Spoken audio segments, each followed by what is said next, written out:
Bueno, muy buenas tardes. Vamos a comenzar con este webinario que lleva por título El rol de los santuarios y las comunidades de fe en las prácticas de acción no violenta.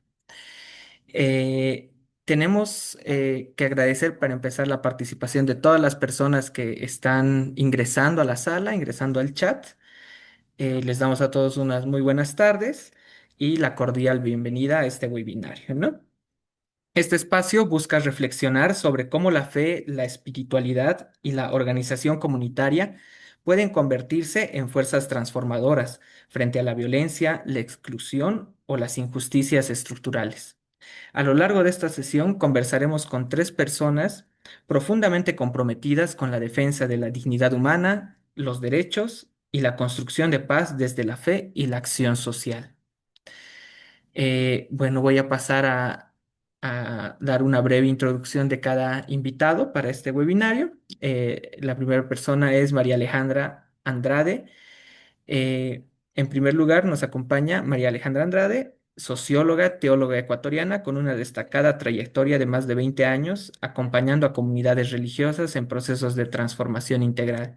María Alejandra es líder global de tecnología y participación en redes en Terfund y su trabajo se caracteriza por un enfoque holístico y decolonial que integra teología cristiana, sabiduría indígena, fe y justicia, ecoteología, espiritualidad e infancias.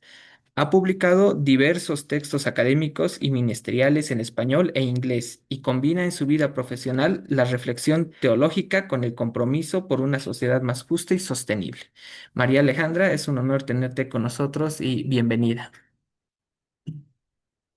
Muchas gracias, el honor es mío. Muchas gracias.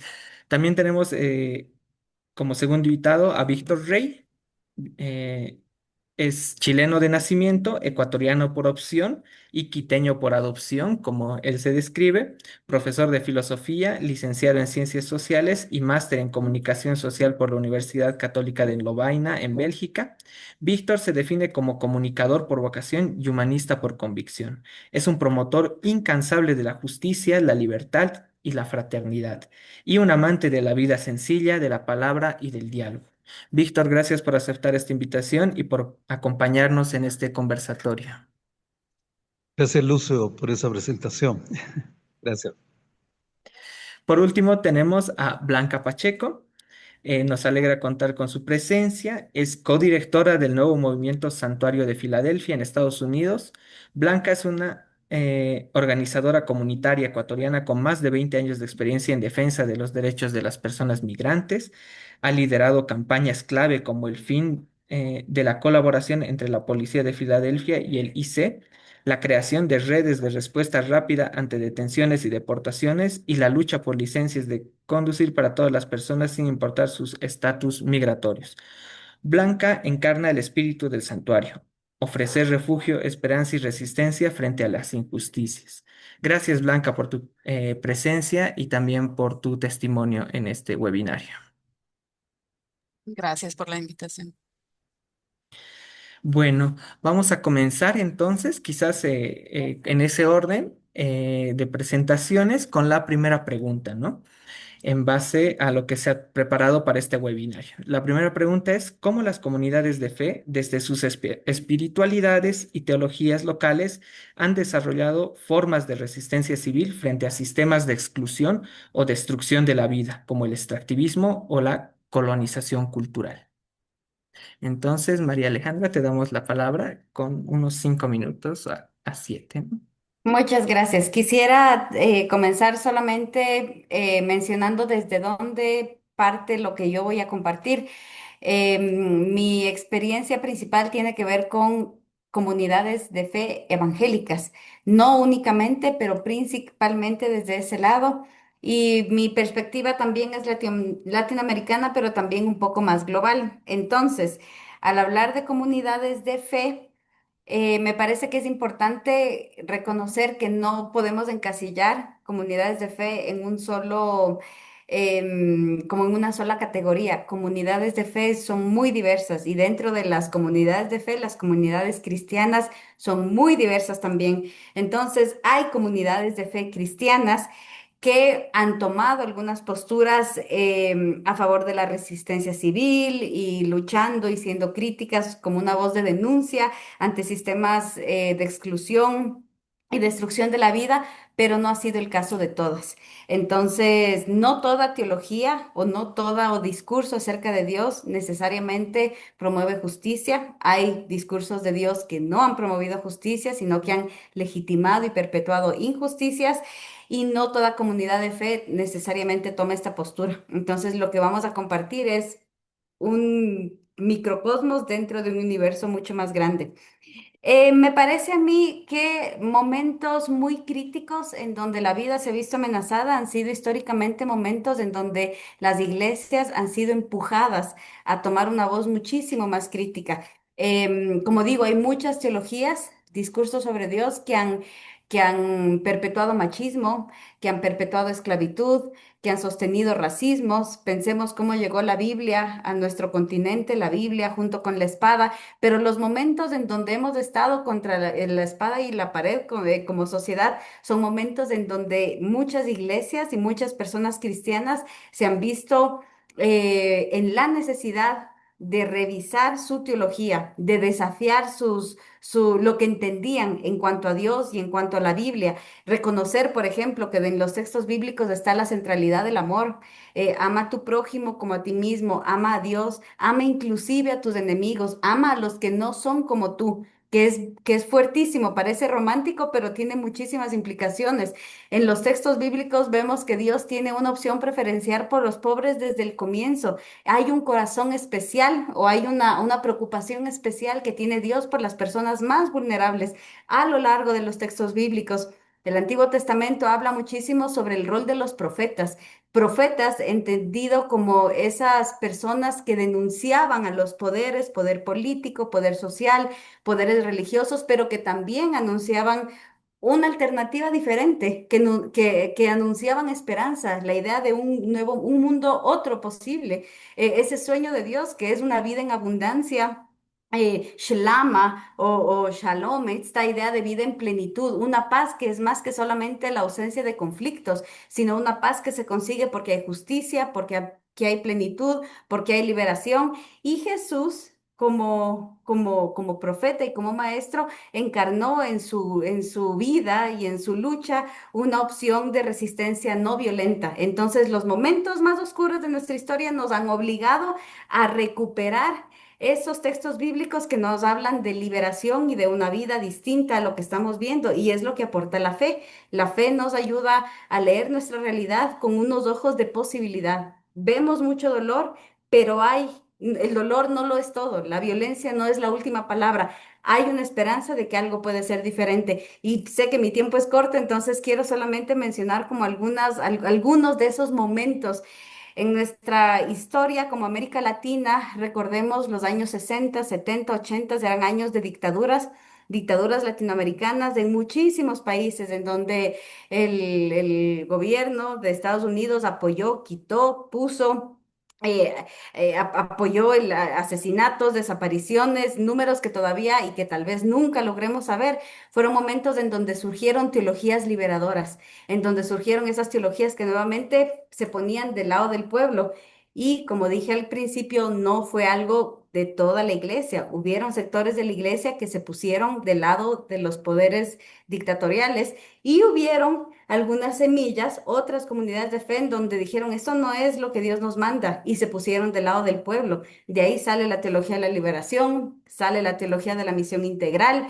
La teología india o indígena es una teología que justamente está tratando de reconocer, reivindicar las sabidurías ancestrales que la iglesia ha demonizado durante tanto, tanto tiempo, y está tratando de generar ese diálogo y ver cómo la iglesia también se enriquece de las cosmovivencias ancestrales, de su conexión con la tierra, de su reconocimiento que todos los seres que están vivos son hermanos y hermanas, no como algo que es antibíblico, sino que es justamente parte de lo que la Biblia nos dice. En la Segunda Guerra Mundial, personajes como Bonhoeffer, que era un pastor evangélico, o Karl Barth, que fue un teólogo, que se pusieron también en contra de lo que estaba pasando. con la persecución de las personas judías y con el régimen nazi y que tomaron posturas también muy fuertes. Martin Luther King con el movimiento de desobediencia civil, los boicots pacíficos.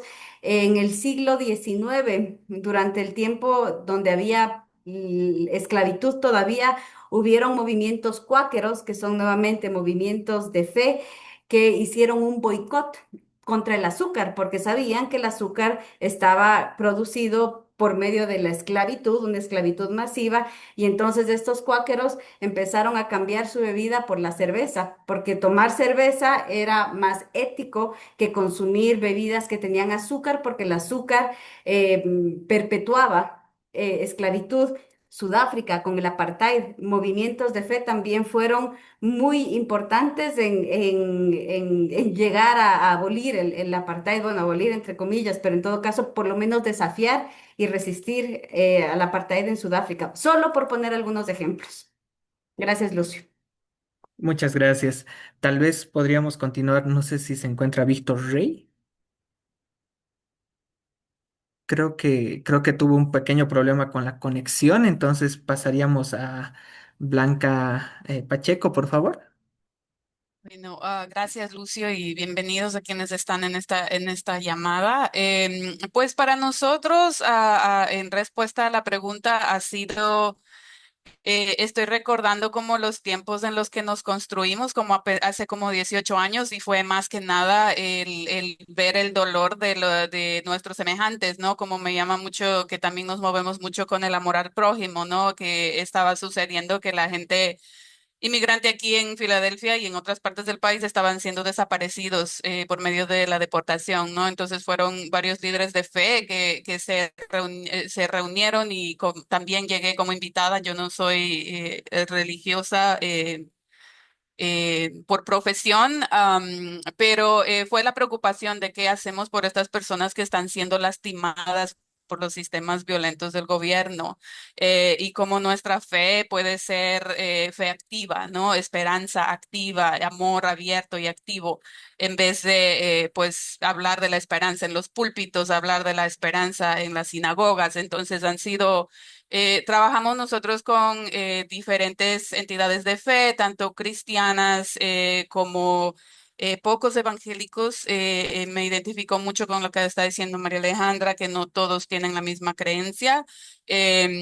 También tenemos varios amigos aliados musulmanes, también como sinagogas. Entonces, cualquier líder de fe o congregación o persona que crea que los inmigrantes merecen vivir una vida digna, una vida con dignidad, vienen a nuestra mesa a través de la fe, sin importar estatus migratorio, idioma. em, o caminos de vida o clase social para entonces luchar por justicia de diferentes ángulos. Y nuestra membresía ha sido construida bien intencional porque también acá trabajamos con un ambiente que trae mucho racismo, trae mucho paternalismo, trae una cultura, los Estados Unidos tienen una cultura bastante pesada de individualismo, entonces estamos luchando con varias cosas al mismo tiempo, ¿no? Y la estructura ha sido intencional, donde las personas migrantes como yo, como otras compañeras, que la mayoría somos mujeres, somos quienes son las personas que escogemos, como por ejemplo qué campañas trabajamos, qué tipo de proyectos hacemos en beneficio de nuestra comunidad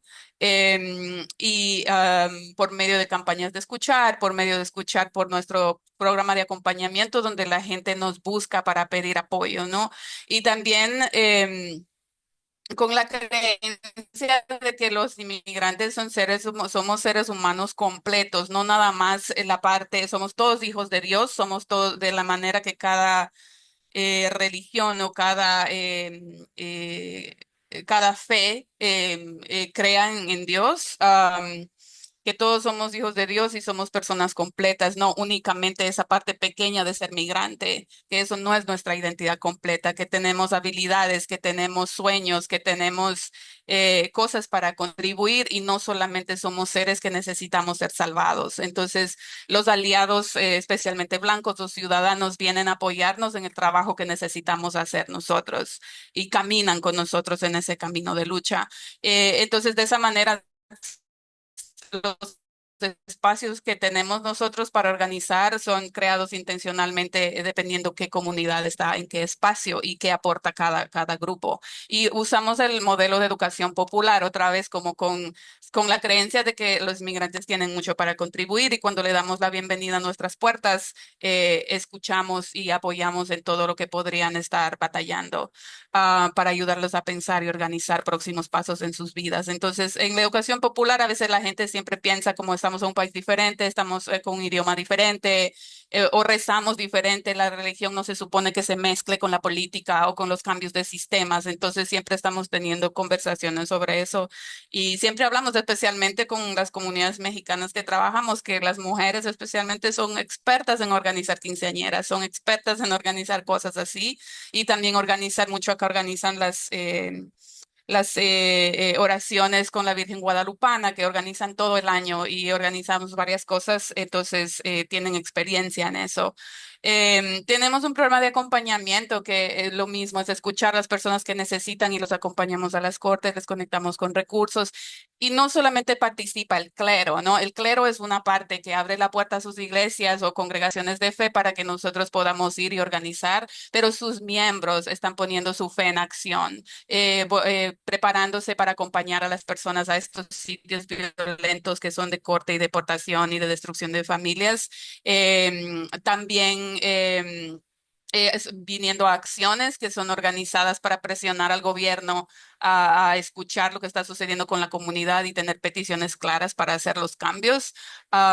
Y creo que una de las cosas que sucede mucho también en estos espacios es que también hablamos mucho de las diferencias culturales, ¿no? Otra vez, como los aliados vienen, o incluso de cultura, de fe, de idioma, siempre los aliados vienen con un espíritu de salvar a los inmigrantes que están sufriendo, como solamente como víctimas, pero en nuestros espacios hablamos mucho de somos diferentes y en medio de las diferencias podemos encontrar un camino junto, porque como decía María Alejandra, pues Jesús en este caso no vino por los pobres, por los que están batallando y hablamos mucho de eso, ¿no? Las personas, por ejemplo, culturalmente blancas acá, les gusta tener calendario, les gusta saber qué van a hacer, no pueden lidiar con lo desconocido, pero nuestras comunidades inmigrantes están lidiando totalmente con lo desconocido, no se sabe qué va a pasar mañana, no trabajamos con un calendario porque no sabemos cuándo la inmigración nos cita o tenemos que ir. Entonces,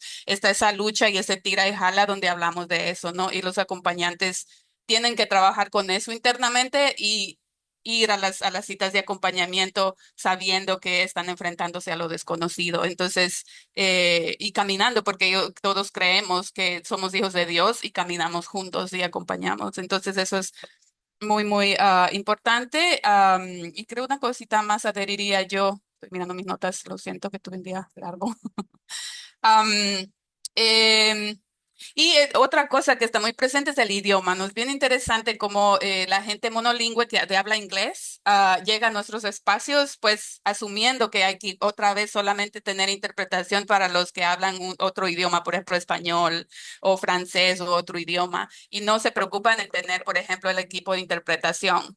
Entonces nosotros lo hacemos, no, ustedes también, porque si quieren entendernos y si quieren entenderse con las personas en el cuarto, tienen que también batallar con los equipos de interpretación. También son monolingües, no es que el inglés sobrepasa los otros idiomas, también tienen que lidiar y batallar con eso. Pero al pasar de los años, pues la gente ya está muy cómoda y ya sabe que si quiere entendernos, tiene que batallar con eso. Y todo eso lo hace la gente por su fe y porque realmente creen, ¿no? Como que creemos que las personas deben vivir una vida digna y que incluso, y lo que decía usted, María Alejandra, pega mucho, especialmente en este tiempo, ¿no? Como que amar al enemigo. Es muy difícil en este momento acá en Estados Unidos amar al enemigo, ¿no? Y cómo se mira eso cuando la destrucción está siendo muy dura con las comunidades migrantes. Entonces, es un trabajo espiritual muy profundo en todos los sentidos. Entonces, creo que de esa manera ha sido creando un modelo que tiene sentido, que escucha a todas las luchas de las personas y tiene presencia intencional. Y todos estamos transformándonos en el camino, todos nos vamos transformando y vamos caminando hacia lo que creemos para apoyarnos los unos a los otros. Perfecto, muchas gracias, Blanca, por las experiencias también que nos comentas. Creo que Víctor me acaba de escribir, ha tenido un problema con el internet por la lluvia. Seguramente ya está ingresando, pero bueno, si no, podríamos pasar a la segunda pregunta, que es desde la experiencia que nos han comentado ustedes, ¿cómo se articula la fe con la acción directa no violenta frente a las políticas migratorias injustas? ¿Y qué aprendizajes pueden ofrecer estas prácticas a otras comunidades en América Latina, ¿no? Tomando en cuenta el contexto que claramente nos ha recalcado Blanca, que es un contexto a veces de mucha discriminación, de racismo, de polaridad, ¿no? Entonces les paso la palabra. Tal vez comienza María Alejandra Andrade. Sí, gracias. Am, claro, el contexto de migración es súper relevante para América Latina en este momento. Creo que en diferentes lugares se vive de manera un poco distinta. En Estados Unidos, obviamente, es muy actual y es muy crudo, pero estamos viviendo una nueva ola migratoria en el resto del continente también, que tiene muchísimas complejidades. Paradójicamente, la migración no es algo nuevo, ¿no? La humanidad, el mundo se pobló por migraciones, entonces creo que hay una primera idea que necesitamos también como desafiar. Las migraciones han existido desde siempre. Migrar no es un delito, no es un pecado, ni tampoco es algo raro. Y volviendo desde el tema de fe, cuando leemos los textos bíblicos, la Biblia está llena de migración desde el comienzo, de tapa a tapa. Los héroes de la Biblia que generalmente citamos, muchísimos son migrantes. Jesús fue migrante. Jesús fue una persona desplazada. Jesús nació también en camino, en el camino, en movimiento. Entonces, como organización, Tearfund, hace algunos años, ya viendo también cómo iban las tendencias y cómo esta ola iba creciendo, em, eh, inició inicialmente fue una campaña, era una campaña para trabajar con comunidades de fe, un poquito para desafiar esas teologías xenofóbicas, porque hay teologías xenofóbicas, hay maneras de acercarse a los textos bíblicos donde uno podría decir, primero me preocupo por los míos, no me preocupo por los otros. Hay maneras de usar la Biblia también así. Y hay iglesias que son también xenofóbicas. No todas las iglesias son iglesias de hospitalidad. Entonces, una manera, nosotros decíamos, bueno, no podemos impedir que la gente migre, porque la gente está migrando por persecución, por asuntos de violencia, por asuntos de pobreza. Eso no podemos cambiar, es algo muy grande, muy complejo. ¿Qué es lo que sí podemos hacer? Es acompañarle a la persona que decidió migrar, podemos acompañarle en su camino. ¿Cómo le acompañamos? Pues le acompañamos dándole información para que conozca también, como para desmitificar ese sueño americano. En verdad, el sueño americano es muy pesadilla en muchos sentidos, es muy difícil también migrar, no es fácil, el camino es muy duro y hay mucha mala información cuando la gente también quiere migrar.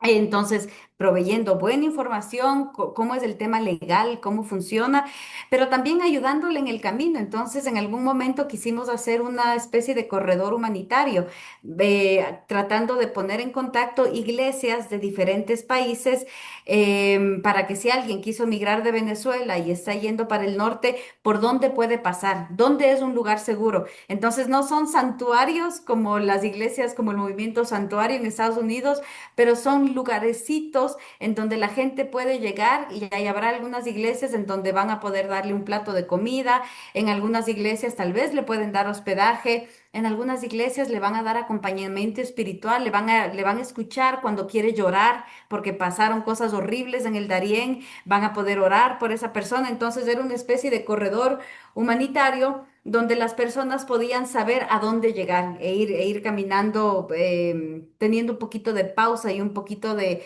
calor en el camino. Pero también esta red empezó a articularse con como un espacio en donde se proveía un poco de asesoría legal. Y nos dimos cuenta, obviamente, que no podíamos solamente trabajar en América Latina cuando la gente está subiendo para Estados Unidos. Entonces, es hoy una red que se llama Como Nacido Entre Nosotros. Pueden buscar en internet, estamos en redes sociales. Como Nacido Entre Nosotros es una red de organizaciones de fe que trata de acompañar a las personas que están migrando. Y en ese proceso nos dimos cuenta que sensibilizar a las mismas iglesias para que puedan convertirse en centros de acogida, en espacios de acogida, independientemente de los muchos o pocos recursos que tengan, es más como el espíritu de hospitalidad en el que reconociéndonos todos migrantes, pero reconociendo también el mandato que nos da, el mandato divino de amar a las personas, de amar y de acoger también a las personas migrantes, las iglesias puedan convertirse en esos lugares de hospitalidad. Pero algo que tienen las iglesias que es súper interesante es que en el proceso de migración, obviamente la persona que migra sufre mucho por la falta de techo, por la falta de vestido, por la falta de alimento, pero lo que escuchamos muchísimo que duele más es la poca integración, son las actitudes, es las pocas maneras de verse integrados, es el sentido de comunidad que duele muchísimo, es el rechazo, es la xenofobia. Y en eso la iglesia sí hace una diferencia, porque la iglesia por definición es una comunidad. Las iglesias son comunidades. Cuando las iglesias se convierten en ese espacio en donde las personas son acogidas, encuentran una familia y encuentran un espacio en donde no son victimizadas, encuentran un espacio en donde pueden aportar. Y eso importa muchísimo en la construcción de la identidad, en la construcción de la resiliencia, en el fortalecimiento de su espiritualidad también. Entonces, las iglesias como comunidades de acogidas, no solamente para dar el plato, sino en verdad para dar un sentido de pertenencia a la persona que migra, ha sido importantísimo, tanto en países de tránsito como en lugares de destino. Creo que la recuperación de la dignidad y esa reconstrucción de la espiritualidad de la persona que migra es algo único que tienen las comunidades de fe. Que es distinto a lo que el gobierno puede hacer. El gobierno puede hacer un montón de cosas, ACNUR o Hayas o las otras ONGs o organismos internacionales pueden hacer su parte, pero hay algo muy único e irreemplazable que tienen las comunidades de fe que tiene que ver con ese aspecto interior, con la espiritualidad de las personas, con la reconstrucción de la identidad, especialmente porque cuando una persona migra, todo lo que le es familiar se pierde, su familia se pierde, su escuela se pierde, su comunidad se pierde. Entonces, esa reconstrucción importa muchísimo y es algo que las comunidades de fe pueden dar. Entonces, como decía, esta red, como nacido entre nosotros, dependiendo de los países y de las posibilidades de las comunidades de fe, ha tenido la posibilidad de acompañar a personas que han estado en su proceso de migración de diferentes maneras. En Estados Unidos, tenemos algunos miembros de la red que en estos momentos, frente a las políticas súper xenofóbicas y discriminatorias y violentas del gobierno de Estados Unidos, han tomado algunas acciones muy concretas, como salir a las marchas. Casi no ves, no sé, Blanca, cómo ha sido tu experiencia, pero por lo que entiendo, no hay muchos pastores que marchan. Estos pastores marchan y estos pastores oran cuando van marchando, oran frente a los oficiales de policía que están, de migración que están siendo violentos. Estos consuelan. A veces el rol de la persona de fe es consolar, es orar, es escuchar, es llorar con la persona que perdió a su familia, con el niño que perdió a su papá, que no entiende lo que está pasando. Entonces viene como un poco acompañamiento, asesoría legal, pero hay esta parte espiritual que es muy importante también. Gracias. Muchas gracias. No sé si ya logró conectarse Víctor Rey, tal vez, para que le podamos pasar la palabra. Si no,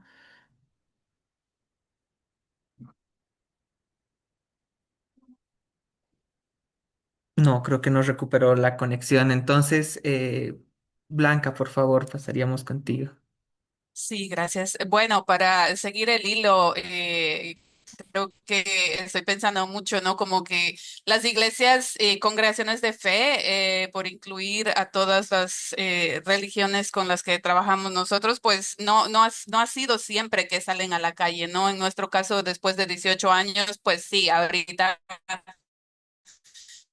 tenemos líderes que están organizando y que están haciendo las acciones ellos mismos y que están molestos por lo que está sucediendo y están tomando liderazgo, porque en este momento la comunidad migrante en sí no es quien quiere salir a la calle, no es quien quiere arriesgarse. Entonces, los líderes de fe realmente inspiran en salir. Al menos aquí en Filadelfia tenemos nosotros como miembros como 40 congregaciones de fe y pues varios otros amigos que son los mismos líderes de fe que se reúnen constantemente para planear acciones.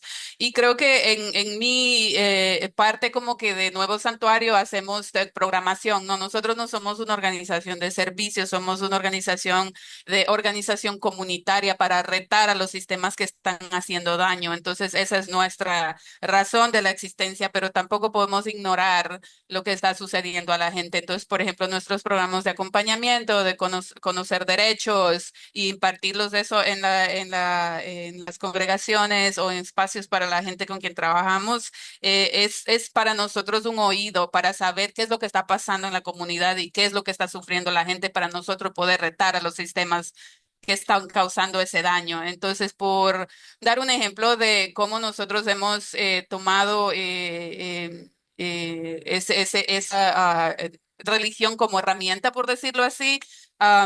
Pues hemos usado mucho, por ejemplo, cuando iniciábamos haciendo el trabajo de separar inmigración de la policía. Creo que muchos escuchan la ciudad de santuario, ¿no? Entonces, mucha gente cree que la ciudad de santuario protege criminales, les da todo a las personas inmigrantes que llegan al lugar, y lo único que quiere decir es que la policía e inmigración no trabajan juntas. Y que la ciudad no puede impedir que inmigración siga haciendo deportaciones, pero la policía no llega a ayudar a inmigración para deportar a la gente. Eso es lo único que quiere decir. La policía e inmigración no trabajan juntos, son dos agencias separadas. Y ha sido una lucha, ¿no? Para lograr eso, como compartí al principio, parte de nuestra creación fue eso, que la gente estaba desapareciendo de las comunidades. Y todas las acciones, todas las tácticas que usamos nosotros para ganar esa separación de la policía de inmigración fue usando la escritura, rezando, haciendo acciones que traigan la escritura que retaba lo que estaba sucediendo y por qué el hecho que la policía colaborara con inmigración para deportar no era cosa de Dios. Hicimos en algún momento 40 días de ayuno, oración y acción. No va desconectado de la oración, de la acción. Entonces, por eso hablamos nosotros muchos de la fe en acción, ¿no? ¿Qué pasa después del púlpito? ¿Qué pasa después de hablar y rezar y dar misa o servicio en las diferentes congregaciones? ¿Qué pasa después de allí, cuando la gente se va? Y creo que he visto y sigo creyendo que la iglesia tiene mucho poder en presionar a las fuerzas del poder para cambiar las políticas que están dañando a la gente. Entonces, podemos quedarnos en servicio y en remendar en huecos que haya, pero si no empujamos a los sistemas que están haciendo daño, nos quedamos en las mismas o peor. Entonces, creo que ahí hicimos como oraciones, hicimos muchas historias en la prensa, nos reunimos con legisladores, hicimos cartas de fe, hicimos los 40 días de ayuno, acción y oración, invitamos a los políticos a venir a partir pan con nosotros después que rompimos el ayuno. Entonces llevábamos, por ejemplo, como regalo o pan que decía hecho por manos de inmigrantes indocumentados para llamar la atención e invitarlos a partir el pan con nosotros. Entonces esas fueron acciones no violentas. También hicimos acciones en empuje a la reforma migratoria, que lamentablemente no ha sucedido en todos los años que yo vivo acá, 25. En hacer desobediencia civil en la Casa Blanca. Los líderes de fe fuimos como 100 personas que fuimos arrestadas en frente de la Casa Blanca. Am, y pues rezamos, cantamos, usamos todo eso que se usa en que pues se usa en las congregaciones de fe. Y también tenemos un grupo acá muy interesante porque creo que las hermanas y las monjas son bien luchadoras y a nosotros nos salvan en todo. Y siempre están ellas presentes para hacer acciones, para ayudar a la gente y para también luchar con rabia intencional, ¿no? Entonces tenemos acá un grupo monjas que se han enojado con la Iglesia Católica porque según no están haciendo lo suficiente y tampoco dejan a las mujeres ser sacerdotas, ¿no? Entonces han tenido ese empuje y han creado su propio grupo de cómo quieren ellos luchar por la justicia social y han tenido protestas semanales fuera de las oficinas de inmigración. Entonces también se ve ese reto dentro de la misma iglesia, ¿no? A querer ser parte, a querer que la iglesia haga más. Tuvimos hace como un mes una acción fuera de la alcaldía y tuvimos que fue liderada por clero, tanto rabinos como pastores y sacerdotes y monjas. Y de mezcla de muchas religiones, también estaban varios de los cuáqueros, también algunos musulmanes y menonitas en un mismo espacio llamando la atención al alcalde, porque el alcalde acá no dice nada, no es transparente. Cuando hablamos de defender Ciudad Santuario, ella no ha sido pública, ella no quiere reunirse con nosotros, ella no quiere aclarar cuál ha sido su respuesta hacia el gobierno que está queriendo destruir la ciudad de Santuario. Entonces, fuimos y llevamos una carta enorme firmada por más de 120 cleros diciéndole, hey, necesitamos que usted ponga atención. Entonces, toda esa presión está presente y esperamos pues que aunque no es transparente con nosotros en este momento, pues ella sienta la presión de diferentes ángulos y pueda no dar su brazo a torcer. Entonces, para nosotros esa es la fe en acción. Y también y tuvimos muchos casos, por último, compartiría que hemos tenido muchos casos donde familias aquí en Filadelfia tuvimos 15 personas de parte de 4 familias que llegaron a nuestras puertas y nos dijeron, inmigración dijo que debemos salir del país, estamos siendo deportados en 2 días y si regresamos a nuestro país nos van a matar. O sea, no tenemos duda de que nos van a matar. Entonces, ¿qué hacemos en ese momento? Entonces, estas personas tomaron santuario en desobedeciendo y es un acto de la familia, ni siquiera de nosotros como organización, es un acto de la familia de de hacer desobediencia civil y decir, no me voy a ir, voy a luchar por mi caso porque mi vida y la vida de mi familia está en riesgo. Y bueno, gracias a Dios ganamos todos los 4 casos y las familias están libres ahora y están bien. Pero los últimos 3 casos fueron en el mandato previo de Trump y fue duro. Una de las familias estuvo 3 años en santuario, que quiere decir que no puede salir a la calle, no puede hacer sus cosas normal.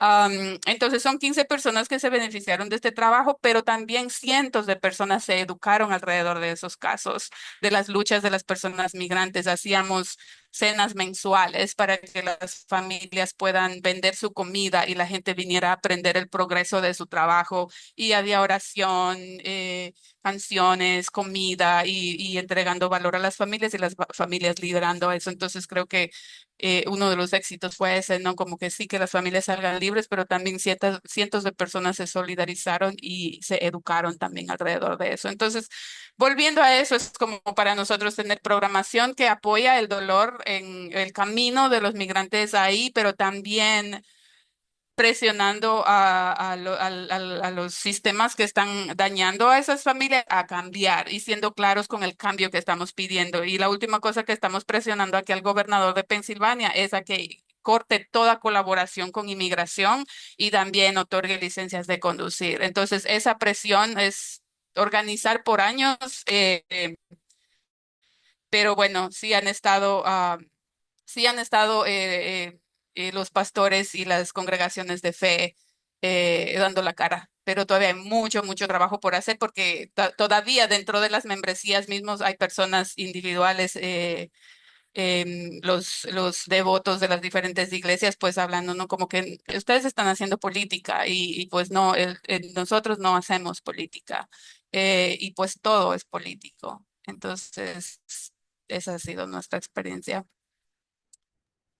Bueno, muchas gracias, ambas participantes. Antes de ingresar a la tercera pregunta, quiero recalcarle al público que puede realizar sus preguntas por vía del chat. Ya tenemos un par de preguntas igual, así que las hacemos en el espacio correspondiente.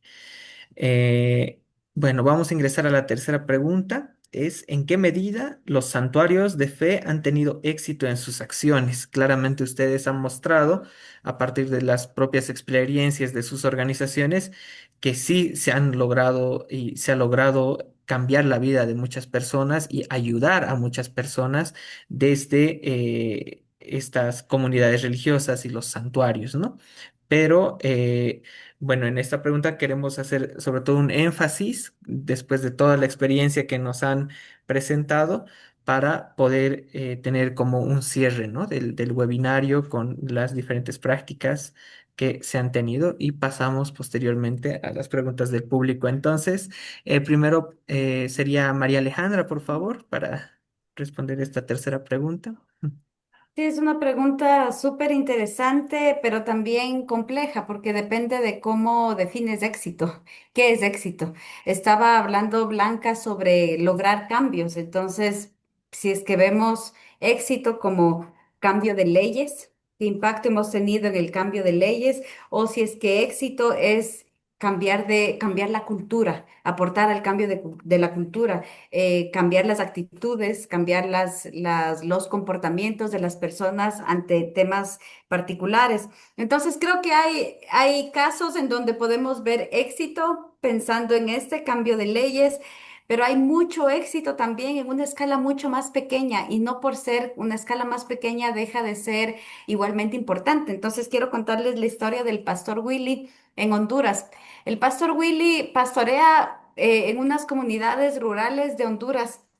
Bien, bien pobres, con muy poco trabajo, pero en donde ni siquiera pasaba el camión de basura. Entonces pueden imaginarse cuando no hay el camión que recoge la basura, cómo eso se ve después de varios años. Y él en su comunidad empieza a darse cuenta, es un lugar bonito, es un lugar verde, pero está lleno de basura. La comunidad es muy pobre también. Y él empieza a ver en los textos bíblicos que en verdad Dios nos manda a cuidar nuestra casa común, no nos manda a explotarla, ni a destruirla, ni a verla como un recurso que uno agarra y descarta y daña. Y entonces empieza a trabajar con la iglesia, algunos proyectos pequeños de reciclaje, empieza a entrenarse, a formarse, porque no es algo que él sabía, pero empieza a poner en diferentes lugares de la comunidad algunos puestos para recolectar los desechos y clasificar los desechos, y entonces empiezan a educar en la comunidad qué hacen con las botellas, pero luego en verdad se dan cuenta que esas botellas, en vez de tirarlas, las pueden recoger y las pueden vender y con eso tienen un recursito adicional, entonces empiezan a clasificar, empiezan a recoger, empiezan a educar a la comunidad, pero también empiezan a hacer presión a la alcaldía, bueno, a la municipalidad, a su gobierno local, para que les manden camiones recolectores de basura y logran el compromiso como iglesia de que el camión pase a recoger la basura por toda la comunidad y entonces luego empiezan a generar un grupo de personas recicladoras dentro de la comunidad, que son personas de la iglesia, pero no solamente de la iglesia, empiezan a dar trabajo al resto de la comunidad también y por medio de acciones muy concretas empiezan a reducir los niveles de desechos de la comunidad, las enfermedades también relacionadas con ese tipo de infecciones por falta de higiene y salubridad. Entonces son cositas muy pequeñas, pero para mí eso es éxito y ahí también hay impacto. Probablemente no son grandes leyes que se cambian. En la COP, muchas comunidades de fe seguimos todavía uniéndonos a la lucha porque es como irnos en contra de un monstruo, pero hay cositas que están pasando. Aquí en Ecuador, hace algunos meses, algunas personas de fe decidimos tratar de congregarnos y hacer algo porque vemos que están bombardeando y están asesinando a miles de personas al otro lado del mundo en Gaza y entonces decidimos hacer un peregrinaje por Gaza. No es una protesta con piedras, es una marcha a veces silenciosa, a veces de lamento, a veces tratando de traer algo de esperanza, porque creemos que las comunidades de fe también tienen algo que decir. Qué tanto las voces que se han unido alrededor del mundo, que vienen también voces de fe, ayudaron a que se deje al menos de bombardear mucho en este tiempo, no lo sé, pero sí sé que las voces de personas que están motivadas por su fe a luchar por la justicia, sí tiene sentido y sí es importante. Pero sí quisiera aclarar una cosa. Me parece a mí que es muy importante para nosotras como comunidades de fe entender que no lo hacemos solos. Las luchas no son solamente nuestras y muchísimas veces que hemos visto algunos cambios en la sociedad ha sido porque las iglesias y comunidades de fe se han unido a otras personas en la sociedad que también están luchando por esto. Y por eso ahí vemos, por ejemplo, los derechos civiles con Martin Luther King por medio de boicots, de marchas, de desobediencia civil. No eran solamente los evangélicos, pero también fueron los evangélicos. La abolición de la trata de personas y la esclavitud no fueron solamente voces de la iglesia, pero aportaron mucho. Y en Sudáfrica, con los boicots, el cabildeo, Desmond Tutu, que fue Premio Nobel de la Paz también, se unieron esas voces a otras voces que estaban, pero con algo particular. En el caso de Sudáfrica, creo que había este elemento de fe, el perdón y la reconciliación, que tenía muchísimo sentido en el contexto de Sudáfrica, como una manera de evitar el círculo de violencia, ¿no? Una violencia y odio justificados, pero que generan más odio todavía. Entonces, creo que las comunidades de fe nos unimos a otras voces en la sociedad, pero tenemos una semillita que creo que hace que la lucha sea un poquito más distinta. Aportamos esa espiritualidad de la resistencia. Gracias, Lucio. Muchas gracias, María Alejandra. Bueno, Blanca, te pasamos la palabra, por favor. Bueno, yo mencioné ya algunas cosas, pero puedo tocar algo rapidito también. Creo que mencioné las familias que tomaron santuario y que ahora son libres y han podido, y eso organizó cientos de personas y educó cientos de personas. Creo que también lo que ganamos en el 2014 de separar inmigración de la policía, creo que fue una victoria súper grande, no solamente porque esto cambió las vidas de los inmigrantes en Filadelfia en términos de vivir un poco más en paz, pero también porque esto fue una prueba para la comunidad migrante que se siente muchas de las veces o nos hemos sentido que acá no tenemos voz ni derecho a organizarnos ni nada, derecho a pedir nada. Entonces creo que eso fue una gran prueba, ¿no? En que la gente pudiera ver saliendo en la tele o en la radio a personas comunes y corrientes que tienen su negocio en la calle o que son personas que van a sus iglesias en vez que contaban sus historias y ver esa presencia. Creo que fue muy transformador. Creo que al pasar de los años también algo que yo celebro mucho de nuestro trabajo es que cientos de personas, tanto las personas que acompañamos porque los educamos para ellos, no queremos nosotros que esas personas sean dependientes con nosotros. Queremos que vengan, se escuchen lo que hay que hacer y eduquen a otras personas y sean como alguien dijo alguna vez un miembro que queríamos que fueran como COVID, que contagiaran otras 16 personas, otras 20 personas y que eso se expandiera en vez de necesitarnos a nosotros siempre. No queremos crear dependencia nunca. Entonces, cientos de personas educadas, transformadas. Para mí, la liberación de una persona tiene que ver también cómo nos liberamos desde adentro de todas las cosas que tenemos que desaprender, porque diferentes situaciones nos han puesto en pensar de diferentes maneras, como el capitalismo, los efectos que tienen nosotros y nuestros cuerpos, el machismo, el paternalismo, todo eso, cómo nosotros podemos aprendiendo a vivir diferente y eso para mí es liberador. Entonces la transformación y la liberación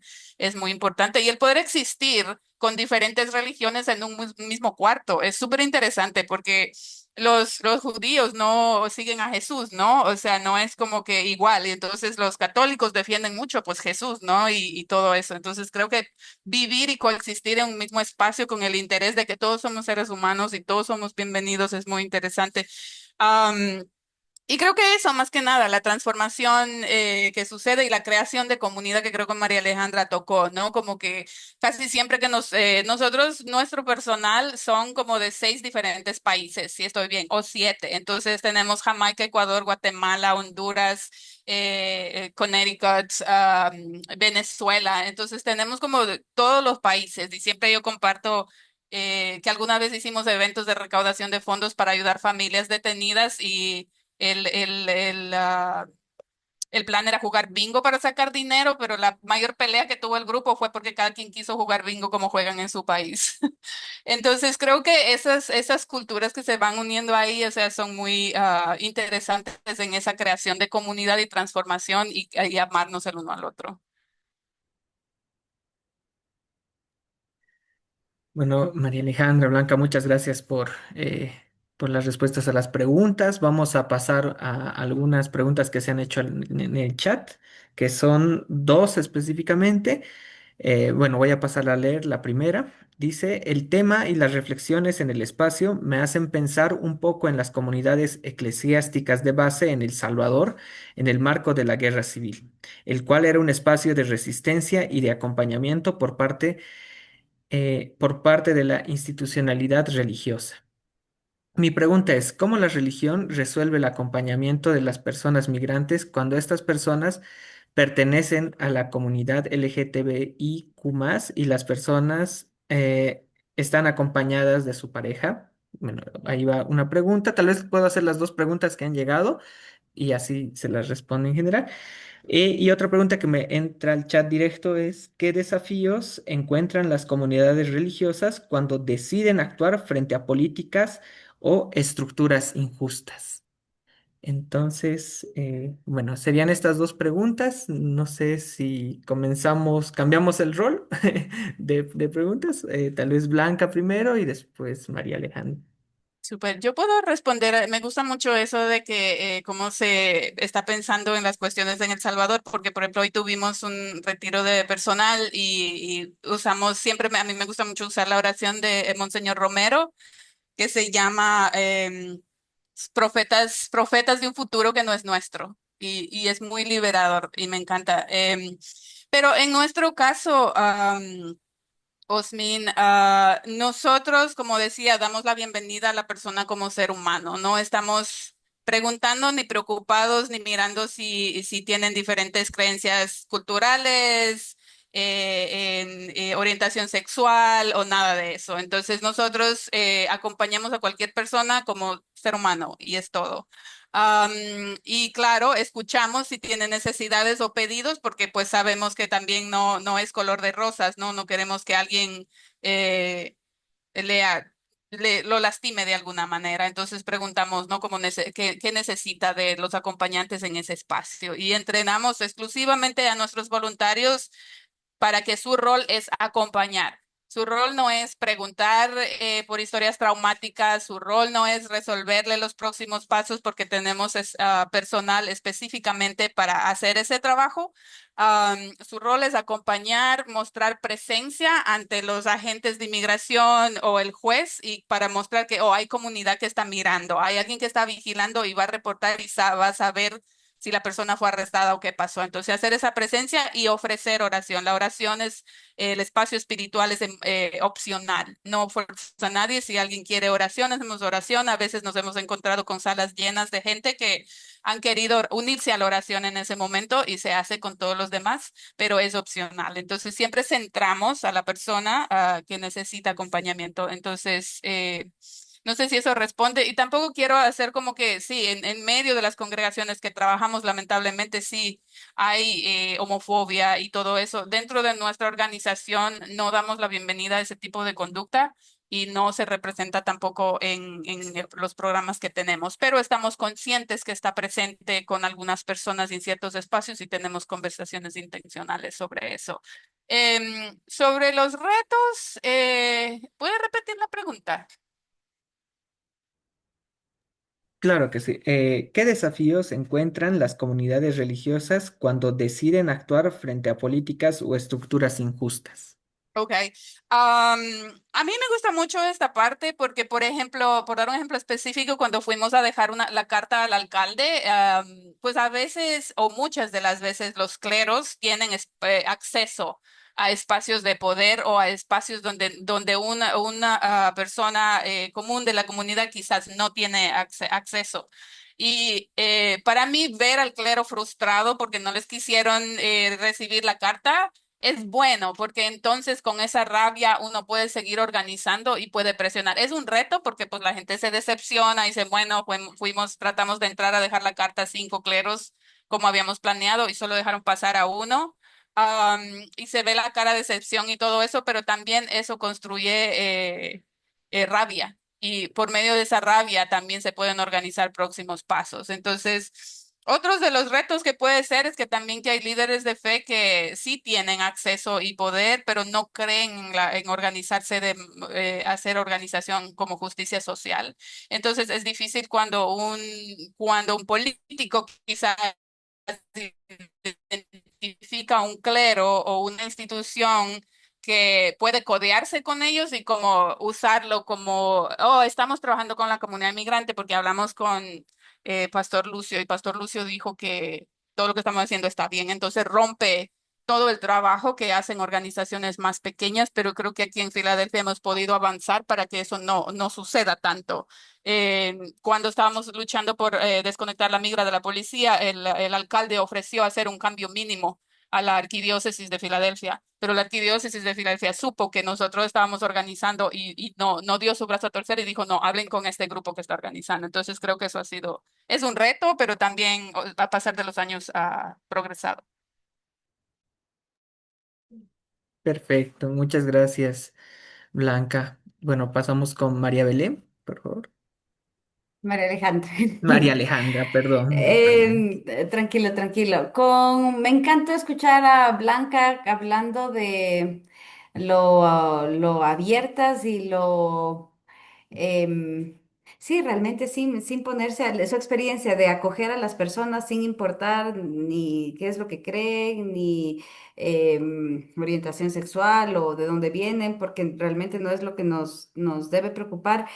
Lamentablemente no estoy segurísima si es el caso de absolutamente todas las comunidades de fe, porque sí sé que para muchas comunidades cristianas el tema de la diversidad sexual es un desafío y desde el trabajo que yo conozco y con las comunidades de la red como Nacido entre Nosotras, con la que nosotros trabajamos, no hemos tenido experiencias así. Creo que sería súper doloroso que espacios en donde se habla de acogida tengan sus peros. Sí te acojo, pero. Entonces no es lo que se promueve. Creo que si es que algo de eso pasara, se lo trabajaría, pero también quiero ser realista y decir, este tema es un tema, uno de los elefantes en el cuarto para muchas comunidades, entonces creo que es algo en lo que necesitamos seguir trabajando. Pero muchas gracias por la pregunta. En cuanto a los desafíos, yo creo que hay desafíos por lo menos en cuatro niveles. Un desafío teológico, un desafío financiero, un desafío en cuanto a seguridad y un desafío espiritual. Con lo teológico, a lo que quiero referirme es que cuando hay comunidades religiosas que quieren enfrentar a políticas injustas, creo que muchas veces nos sentimos solos porque no vemos a un montón de las otras iglesias que están juntándose y que están interesadas, ya sea porque tienen una visión súper reducida de cuál es la misión de la iglesia y qué es el evangelio y por qué lo que pasa en el mundo debería importarnos. Por eso digo que es un desafío teológico.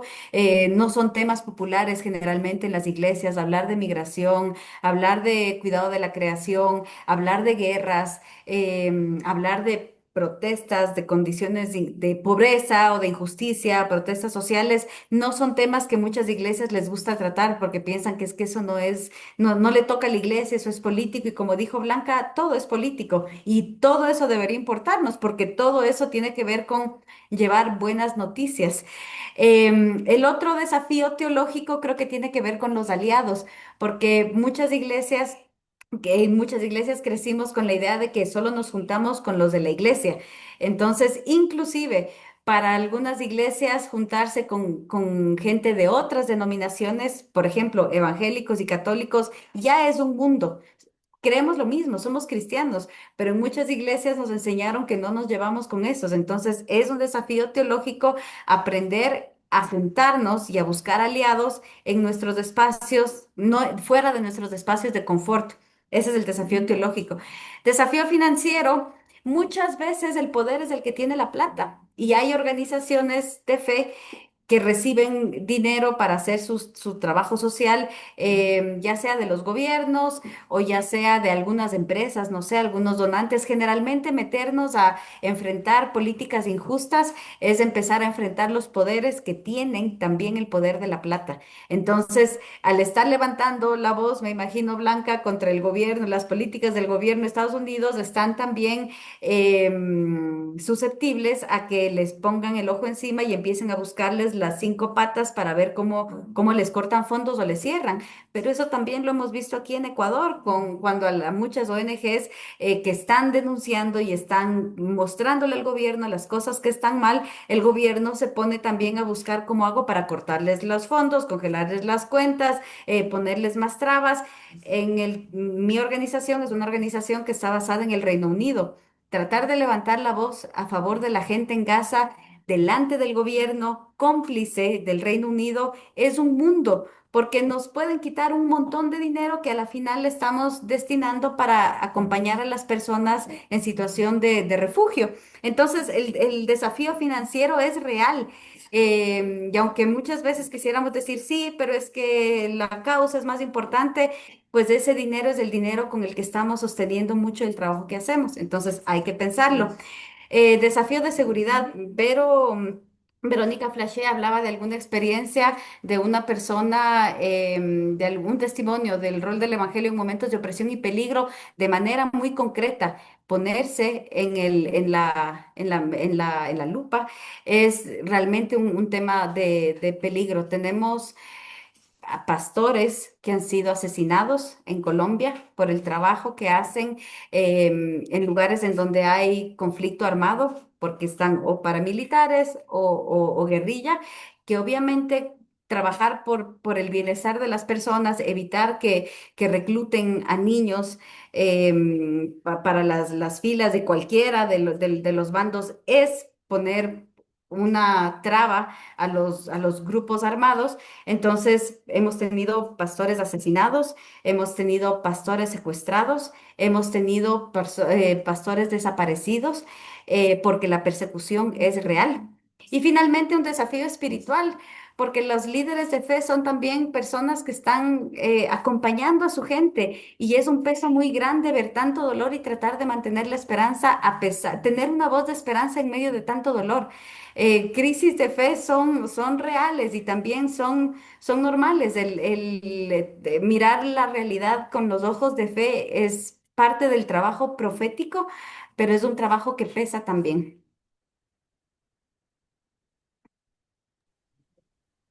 Bueno, muchas gracias. Queremos agradecer profundamente a María Alejandra Andrade, a Blanca Pacheco por la participación en este espacio, en este webinario. Lamentablemente con Víctor Rey tuvimos un percance con el tema del Internet, pero también agradecemos la predisposición de él para poder participar.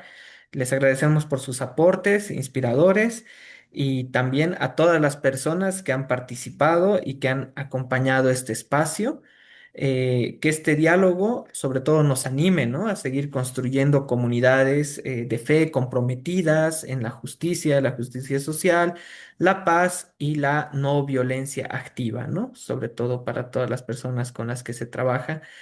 Y bueno, un agradecimiento igual personal para las participantes. Agradecemos este espacio. Este ha sido un espacio webinario de Flaxo y la acción no violenta para las Américas. Muchas gracias a todos. Muchas gracias, Lucio, y gracias a todos y todas.